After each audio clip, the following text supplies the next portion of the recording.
Olá, queridos amigos do Centro Espírita Deolindo Alves. Mais uma vez, a gente se encontra aqui através desse nosso canal, sempre com aquela nossa proposta de estudarmos os ensinamentos do Mestre Jesus nas explanações de Allan Kardec.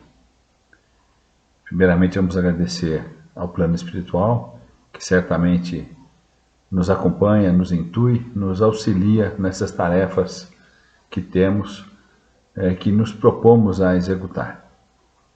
Agradecer a todos pela oportunidade de estarmos juntos mais uma vez e lembrando que para hoje o nosso tema é o capítulo 11 do Evangelho segundo o Espiritismo, cujo tema dado por Kardec, amar o próximo como a si mesmo, e dentro desse capítulo vamos lá para a sua parte final, abordando as instruções dos Espíritos, e falaremos então dos itens 13 ao item 15. Muito bem. Quando falamos do tema central desse capítulo, amar o próximo como a si mesmo, vamos sempre pontuar que essa foi a segunda lei declarada pelo Mestre Jesus como resumindo todas as nossas obrigações. E, de fato, amar o próximo como a si mesmo é muito amplo e abrange todas as nossas obrigações cotidianas enquanto estamos aqui encarnados.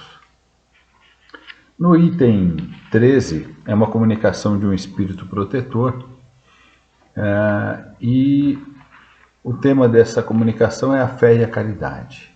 Ele vai dizer assim na sua comunicação: eu vos disse não há muito tempo, meus caros filhos, que a caridade sem a fé não é suficiente para manter entre os homens uma ordem social capaz de nos levar à felicidade. Pudera eu ter dito que a caridade é impossível sem a fé. Na verdade, a gente vai encontrar impulsos generosos mesmo dentre as pessoas que se declaram como não adeptas a nenhum agrupamento religioso.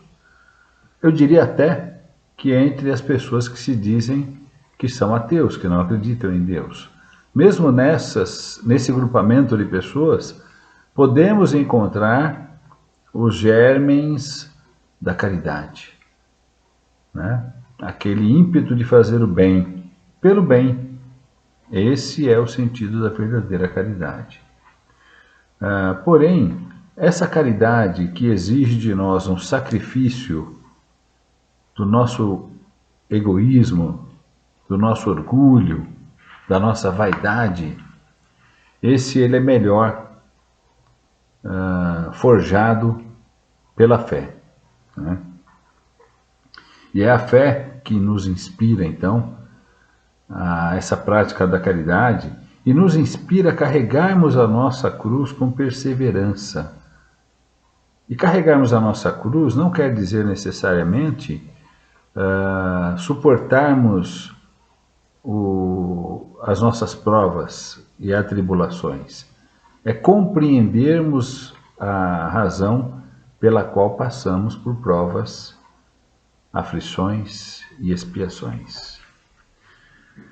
E ainda dentro dessa comunicação, nós vamos encontrar outro trecho que diz assim: a vida terrestre tem que servir exclusivamente ao aperfeiçoamento moral, que mais facilmente pode ser desenvolvido com o auxílio da vida material, da vida encarnada e de todo o contexto que encontramos aqui na nossa vida terrena. Não é? Depois, mais adiante, ele vai dizer assim: tereis contudo razão, se afirmardes que a felicidade se acha destinada ao homem neste mundo na prática do bem. Então, quando fazemos o bem, encontramos a verdadeira felicidade, né? Inclusive na própria história da cristandade, Nós vamos encontrar vários mártires, sobretudo lá, nos primeiros séculos da era cristã, vários mártires que se encaminhavam alegres para o suplício, quando eram condenados, né? Hoje, na sociedade atual, e isso nós estamos falando do tempo de Kardec, 1860, mas ainda vale para os dias de hoje, não é necessário a gente se ofertar ao martírio, né, sacrificarmos a nossa vida, mas é importante, né, observarmos que é o sacrifício do nosso egoísmo, do nosso orgulho e da nossa vaidade que nos importa, né?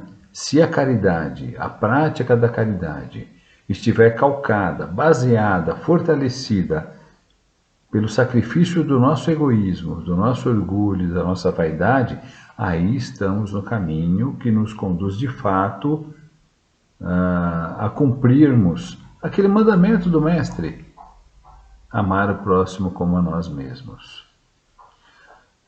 Dando sequência à leitura do Evangelho, já no item 14, uma outra comunicação, dessa vez de um espírito denominado Isabel de França, cujo tema é caridade para com os criminosos. E aqui, muito importante a gente observar que, primeiramente, fomos todos criados por Deus iguais, né? Espíritos criados iguais, simples e ignorantes. Simples de sentimentos que vamos desenvolvendo ao longo das múltiplas oportunidades de vivermos encarnados. Ignorantes das leis divinas que vamos também aprendendo na nossa caminhada, né? Então, nessa comunicação de Isabel de França, ela vai dizer assim, ó: completa fraternidade deve existir entre os verdadeiros seguidores do Cristo e do Espiritismo. Deveis amar os desgraçados, os criminosos, como criaturas que são, de Deus, às quais o perdão e a misericórdia serão concedidos se arrependerem, como também a vós, pelas faltas que cometeis contra a sua lei. E aqui ela já nos puxa a orelha, vai dizer assim, ó: por acaso considerais que vós sois menos culpados ou menos repreensíveis do que aqueles a quem negardes o perdão e a comiseração? Né? Será que podemos dizer que não estaríamos sujeitos a cometer a mesma falha que aquele nosso irmão, ao qual muitas das vezes julgamos e condenamos, né? E aí ela nos alerta: não julgueis, não julgueis, né? Porque o juízo que proferirdes ainda mais severamente vos será aplicado. E porque precisais de indulgência para os pecados em que sem cessar incorreis. Então ela já nos alerta: não devemos julgar aquele que aos nossos olhos, aos olhos da sociedade, cometeu um crime, né? A verdadeira caridade, né, ela vai dizer aqui, Isabel de França, não consiste apenas na esmola que dais, nem mesmo nas palavras de consolação que acrescentamos. Não é somente isso que Deus exige de nós. A caridade sublime que Jesus nos ensinou também consiste na benevolência de que usarmos sempre e em todas as coisas para com o nosso próximo. Não é? Mais adiante ela vai dizer assim, ó: Deus permite que entre vós se achem grandes criminosos para que vos sirvam de ensinamento. Sim, muitas vezes é através da existência do mal que percebemos o quanto o mal é ruim e faz mal e buscamos fazer o bem, né? E mais, ao final da sua mensagem, ela vai dizer o seguinte: deveis, aqueles de quem falo, aos criminosos, o socorro das vossas preces. Essa é a verdadeira caridade. Não nos cabe dizer de um criminoso que ele é um miserável e deveria ser condenado à morte, por exemplo, né? Não é assim que nos compete falar. Devemos observar o modelo de Jesus. O que diria o Mestre se visse junto de si um criminoso? E ele nos deu exemplo disso. Quando foi condenado à cruz, ele foi condenado tendo ao seu lado 2 criminosos e não os condenou, né? Então, o que diria Jesus? Lamentá-lo-ia, considerá-lo-ia um doente bem digno de piedade e estender-lhe-ia a mão. E aqui Isabel de França já arremata, dizendo o seguinte: na realidade, nós não temos a capacidade de fazer isso, de seguir estritamente o ensinamento do Mestre, mas podemos, pelo menos, orar por aquele criminoso. Ajudar o seu espírito durante o tempo em que ele ainda tenha que passar pela terra. Quem sabe esse nosso irmão criminoso possa ser tocado pelo arrependimento, se nós orarmos com fé para isso, né? E ele é tanto o nosso próximo, tanto o nosso irmão, quanto o melhor dos homens. E sua alma, transviada e revoltada, foi criada como a nossa, para se aperfeiçoar. E aí ela diz: ajudai, pois, a sair do lameiro e orai por ele. Então, quando observarmos algum irmão nosso que é autor de um ato odiento, né, de um crime, não devemos julgá-lo. Devemos considerá-lo uma alma doente que necessita de ajuda.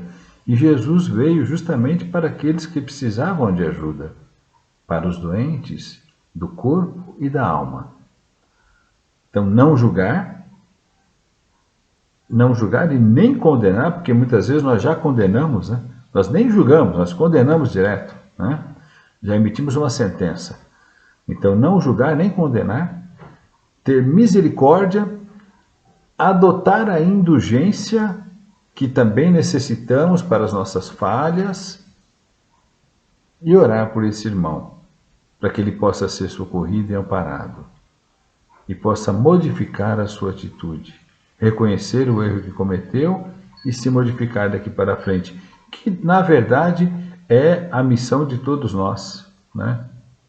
O último objeto de reflexão para nós, no item 15, uma outra comunicação, dessa vez do espírito Lamennais, vai dizer assim: deve-se expor a vida por um malfeitor, ou seja, diante de uma situação em que eu tenho a oportunidade de salvar uma pessoa, um próximo, que sabidamente é um malfeitor, um criminoso, não importa, e eu tendo chance de ajudá-lo a se salvar, inclusive, a livrá-lo do perigo da morte, eu devo fazê-lo, né?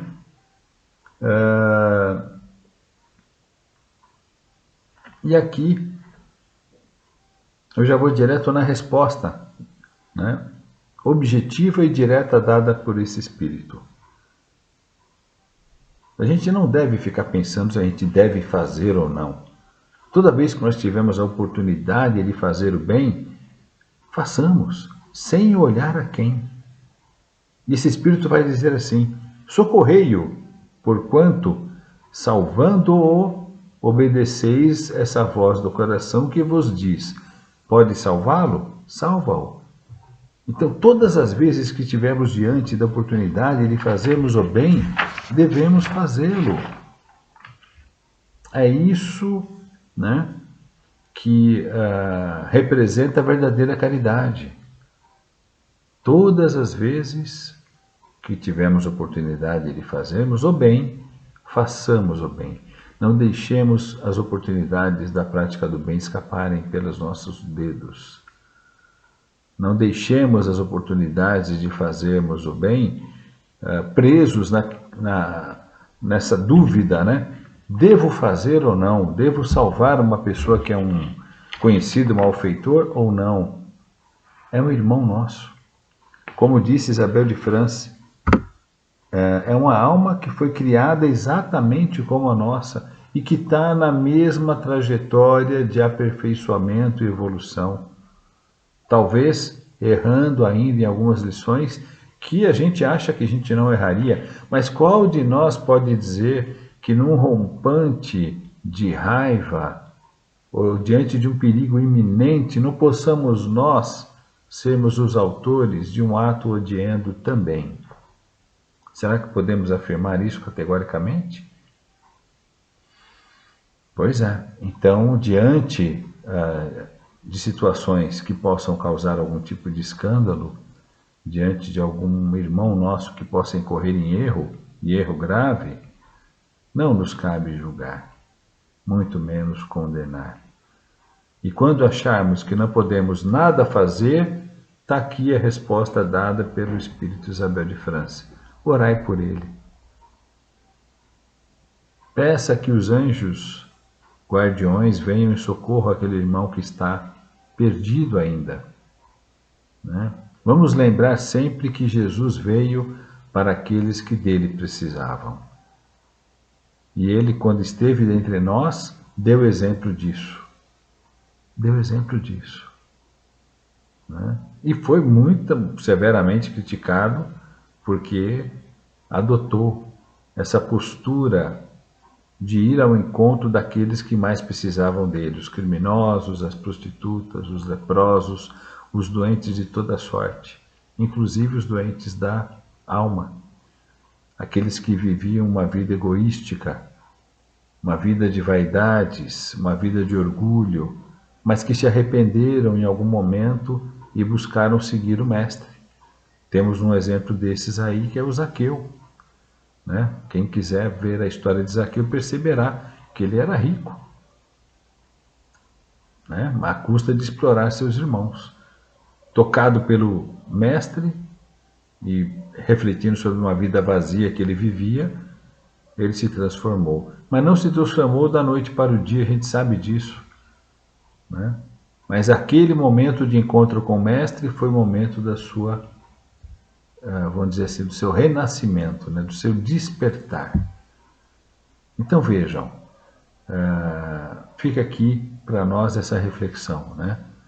Que a verdadeira prática da caridade é nós irmos ao encontro das oportunidades que temos no caminho de fazermos essa caridade, em sacrifício do nosso egoísmo pessoal, da nossa vaidade e do nosso orgulho.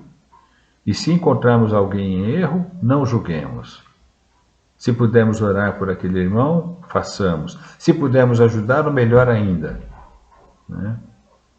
Afinal de contas, temos que viver nessa atual oportunidade reencarnatória como vivem os homens do nosso tempo. E é no convívio uns com os outros que vamos aprendendo. E aprendemos, inclusive, se observarmos aqueles que cometem erros. Então não é observar o erro para julgar, mas para aprender. Esse é o sentido, né? Tudo que o Mestre fez quando esteve conosco foi deixar seus exemplos. Busquemos, toda vez que tivermos alguma dúvida, perguntemos à nossa consciência o que o Mestre faria.